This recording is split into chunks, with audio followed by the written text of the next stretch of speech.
Ah, vous savez, il sentait le voyage, l'évasion. Et puis, faut pas l'oublier non plus, c'est que il était très savant, non seulement sur la médecine, j'étais à ce moment-là à peu près en bonne santé, mais il était très savant sur tout. Alors, je suis curieux, moi, par nature, et sans approfondir tout ce qu'il me disait, j'essayais de comprendre. Alors, cette idée de voyage et ces réminiscences de lecture scientifique, tout ça, c'était quand même un bon copain.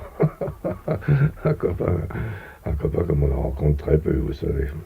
À son propos, vous écrivez: le rire est une grimace qui dissimule souvent une belle pudeur, une grande émotion ou un immense regret. Comment riait-il? Comment était-il? C'était assez bref. Mais il était souriant malgré tout, n'est-ce pas? Il était souriant, mais il éclatait de rire pour des histoires plutôt sordides.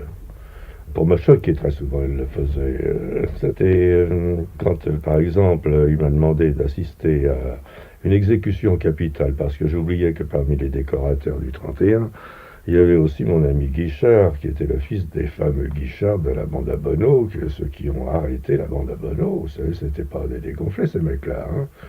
À cette époque-là, ces gars-là, ça tirait à balles, hein, les Bonneau et toute la bande. Hein. Et alors, ça travaillait déjà en auto. Hein. Alors, vous voyez d'ici que la dose de courage des Guichards. Alors, euh, quand Louis m'a demandé d'assister à une exécution capitale, ça m'a paru assez bizarre. Et le lendemain, il est revenu au bateau, mais alors, il riait comme un gosse qui sort du Châtelet. Il se souvenait du spectacle que c'était, mais c'était en vérité pour parler à la tête, et il reprenait les expériences de Lignières. Et il avait travaillé avec Alexis Carrel en Bretagne pour remplacer un organe en bon état sur un gars qui va crever si. Enfin, tout ce qu'on fait actuellement, et c'est un petit peu la suite de leurs idées à Alexis Carrel et à Céline, au docteur Détouche. Et ils étaient déjà en avance, eux. Alors, il avait parlé à la tête dans le panier de son.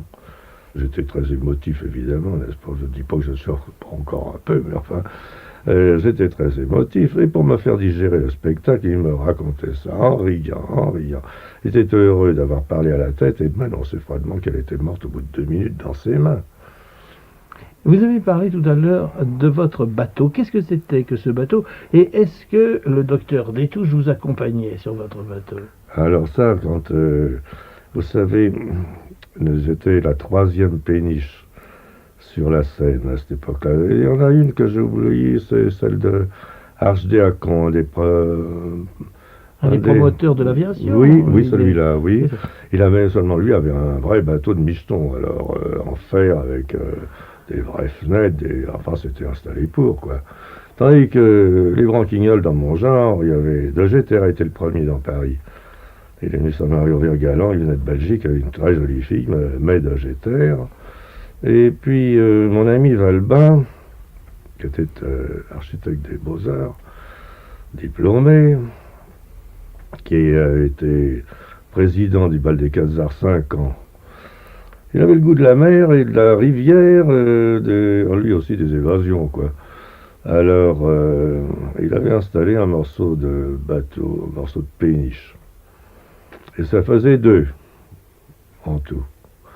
Alors je suis allé le voir un jour et lui ai fait part de mes désirs de vivre comme lui. Alors, il m'a indiqué le deuxième morceau de son bout de chaland, là, qui traînait son cul sous le pot de Charenton. Alors je suis allé acheter ça pour des petits sous, vous savez, c'était une vraie pourriture, quoi.